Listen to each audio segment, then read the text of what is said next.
대화를 할수록 점점 빠져들어가는 사람 만나보신 적 있나요? 이런 사람들의 공통점 바로 대화 수준이 높다는 것입니다. 내가 몰랐던 인사이트를 얻게 되기도 하고 무엇보다 대화가 즐겁습니다. 히렌츠입니다. 처음엔 그냥 그랬는데 대화할수록 빠져들거나 다시 보이는 사람들이 있죠. 이런 사람들 특히 다음에 수준 높은 대화를 하고 있을 확률이 높습니다. 먼저 첫 번째입니다. 1. 대화 조절 능력. 5가지 항목 중 어찌 보면 가장 중요한데요. 왜 성숙한 사람을 보면 자기 조절 능력이 있잖아요. 여기서 착안해서 기억하기 좋은 용어를 제가 하나 만들어봤는데요. 바로 대화 조절 능력입니다. 크게 3가지 조절 능력이 있는데요. 첫 번째, 분량 조절. 나이가 들수록 자꾸 내 말만 하고 싶어지는 욕구가 생깁니다. 나만의 지식과 전문성이 생기기 때문인데요. 그럼에도 말하고 싶은 욕구를 참고 대화 분량을 상대에게도 조절할 줄 아는 능력이 있다면요. 상대와의 대화가 높은 수준으로 도달할 확률이 높아집니다. 라디오로 따지자면요. 마이크가 물리지 않게 내 게스트 간의 티키타카를 적절히 하며 마음을 주고받는 식입니다. 예전에 라디오 PD 일을 하면서 조금 별로였다 했던 방송은 티키타카가 아니라 일방적으로 한 사람의 말만 계속 이어진다거나 말이 혼자 너무 많은 게스트나 진행자가 분량을 독차지하는 것이었습니다. 인터뷰도 그렇죠. 게스트 모셔놓고 혼자 진행하는 진행자를 보면 사람들은 그럴 거면 왜 모셨지? 하는 생각을 할 수 있습니다. 아무리 말을 잘하는 사람도요. 앞에 사람을 두고 혼자만 말했다면요. 좋은 대화를 했다 하긴 힘들겠죠. 그래서 어른들이 그러시잖아요. 나이 들수록 입은 닫고 귀를 열라고요. 지갑을 여셔도 되긴 합니다.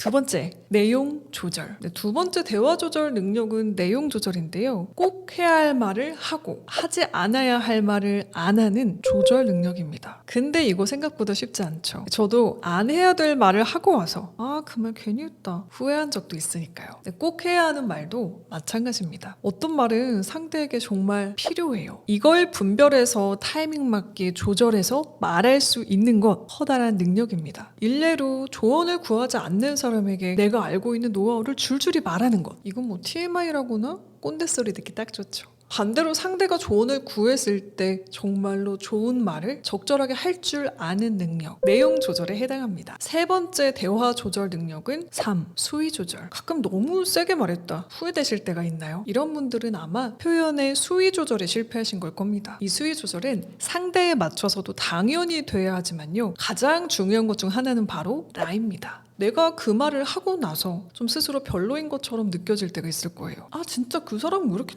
야? 감정에 휩쓸려 순간 비속어를 쓰거나 누군가의 뒷담화를 하는 것처럼요. 이건 상대를 향한 비난 역시 마찬가지인데요. 너 그렇게 살지 마. 그냥 헤어지자. 이런 말들이 다시 칼로 돌아와 나를 찌르기도 하니까요. 그래서 평소 이 말만큼은 하지 말자 라는 기준을 세워두시는 것을 추천해드립니다. 상대에게 화를 내더라도요. 헤어짐, 이혼 같은 이야기는 절대 하지 않는다거나 말을 하고 후회할 것 같은 타인에 대한 이야기는 절대 하지 말자 라고 각오를 다지고 누군가를 만나는 것처럼요. 할까 말까 하는 말은 개인적으로 하지 말자라는 말씀을 드리고 싶습니다. 자, 그럼 대화 수준이 높은 사람의 특징 두 번째로 넘어가 볼까요? 2. 질문의 타이밍과 깊이. 질문 능력은 앞서 말한 대화 조절 능력을 높이기 위해 가장 필요한 능력이기도 합니다. 대화 수준이 높은 사람은 적절한 질문을 해서 쌍방향 소통으로 대화를 채워가는데요. 특히 적절한 타이밍에 질문을 건넬 줄 아는 능력이 있습니다.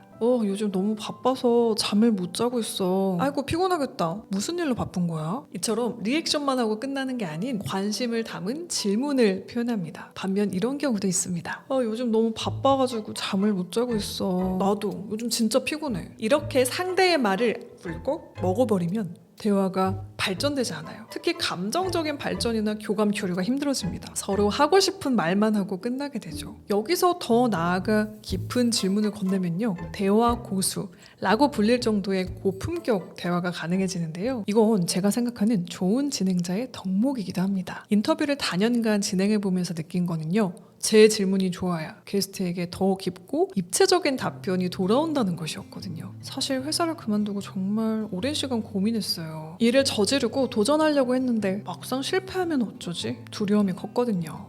그러셨군요. 그 두려움을 이겨낸 결정적인 순간이 있었을까요? 그럴 땐 어떤 마음이 드셨는지도 궁금해요. 이렇게 말이죠. 만약 여기에 그래서 창업을 하신 거예요? 이렇게 단순한 질문을 건네면 거기에서 그쳤을 대답이지만요. 상대가 언급한 감정의 핵심을 짚어 더 깊이 이를 파고든다면 다른 곳에서는 듣지 못했을 대답을 끌어낼 수 있습니다. 최성훈의 사고실험 채널에 가수 요조씨가 출연해서 하신 인상적인 말을 하나 소개해드리면요. 굉장히 본질적인 질문은 어떤 대답을 요하는 질문이 아니라 대답 자체의 역할을 질문이 동시에 수행하고 있는 것이란 얘기를 하셨는데 오랫동안 저도 이게 마음에 남더라고요. 우리는 책을 왜 읽어야 하지? 라는 질문을 들었을 때 순간 대답을 하진 못해도 느끼게 되고 또 생각하게 되면서 결국 우리를 책을 읽는 존재로 만들어주는 것이라고요. 그래서 평소 대화를 하실 때 사실이나 정보 위주의 대화가 아닌 가끔은 토론을 해보시면 좋은데요. 어떤 현상에 대해서 서로의 생각을 나누고 본질적인 고민을 하고 또 묻고 답하는 것이죠. 논쟁이 아닌 토론은 우리의 사고를 한층 더 깊게 그리고 더 깊은 대화를 끌어가는 능력을 키워줍니다. 대화 수준이 높은 사람의 특징 마지막은요. 3. 해석, 능력. 대화 수준이 남다르다 싶은 사람은요. 상대, 상황을 해석하는 능력이 특별합니다. 네, 한마디로 공감 능력이 높고 눈치가 빠르고 센스가 있다 로도 볼 수가 있는데요. 의외로 전문직이나 학자분들처럼 높은 수준의 지식을 갖고 계신 분들이 여기에 약하신 경우를 많이 봅니다. 회사의 연차가 높은 고연차 도 마찬가지고요. 본인의 지식 수준이 높기 때문에 경험이 많기 때문에 타인도 그 이야기를 알아들을 것이라는 가정하에 말을 어렵게 하거나 생략하는 것입니다. 그럼 왜 이런 현상이 생길까요? 채널에서 자주 언급드렸던 지식의 저주 때문입니다. 내가 아는 것을 상대가 알 것이라는 착각으로 인해 말하지 않고 넘어가면요. 상대는 이렇게 되는 것이죠. 어제 파스타 맛있었어. 어떻게 만든 거야? 아, 간단해. 마늘은 갈지 말고 슬라이스해서 알리올리오처럼 오일에 향만 입혀주면 되고 파스타는 하던 것처럼 삶고 뭐 전분은 버리지 말고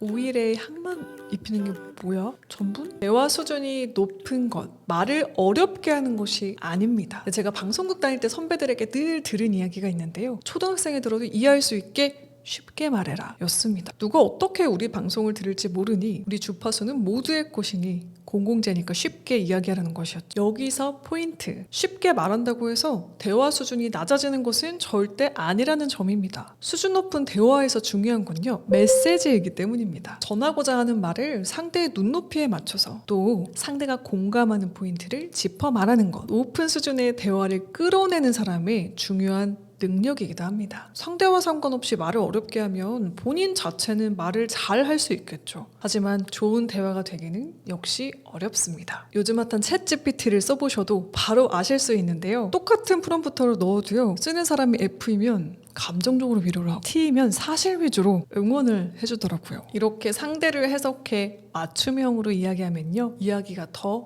와닿습니다. 그래서 수준 높은 대화를 끌어가고 싶다 하신다면요. 내 스타일을 고수하는 대신 때로는 그 사람의 언어로 이야기해보세요. 특히 제가 좋아했던 현명한 인생 선배님들, 언니들은요. 늘 상대가 원하는 언어를 잘 파악했습니다. 사회초년생이었던 저에게 그 사람에게 먹힐 말로 언어를 바꿔줬거든요. 그러니 수준 높은 대화를 끌어가고 싶다 하신다면요. 쉽게는 이 MBTI의 N의 언어인지 S인지 T인지 F인지 살짝 고민해보시고 상대라면 어떤 말에 더 끌릴까 여기에 맞춰보세요. 대화를 끌어내거나 설득할 때 특히 유용합니다. 자, 오늘은요. 대화 수준이 높은 사람의 3가지 특징과 능력에 대해 이야기해봤습니다. 정리하면 1. 대화 조절 능력. 첫 번째 분량 조절, 두 번째 내용 조절, 2. 질문의 타이밍과 깊이, 3. 해석 능력, 상황, 상대를 해석해 맞춤형 언어 사용 이었습니다. 참 마지막으로요. 제가 굉장히 오랜 시간 공을 들여 혼자 홈 레코딩을 한 호감의 시작 오디오북이 드디어 나왔습니다. 제가 전권을 완독했는데요. 저의 목소리로 된 오디오북을 기다리셨던 히리들이 계시다면 밀리의 서재로 넘어가 보세요. 자, 저는 진짜 인사드리겠습니다. 오늘도 채널 고정해주신 히리, 내일도 최고들만 고르세요. 안녕. 뿅.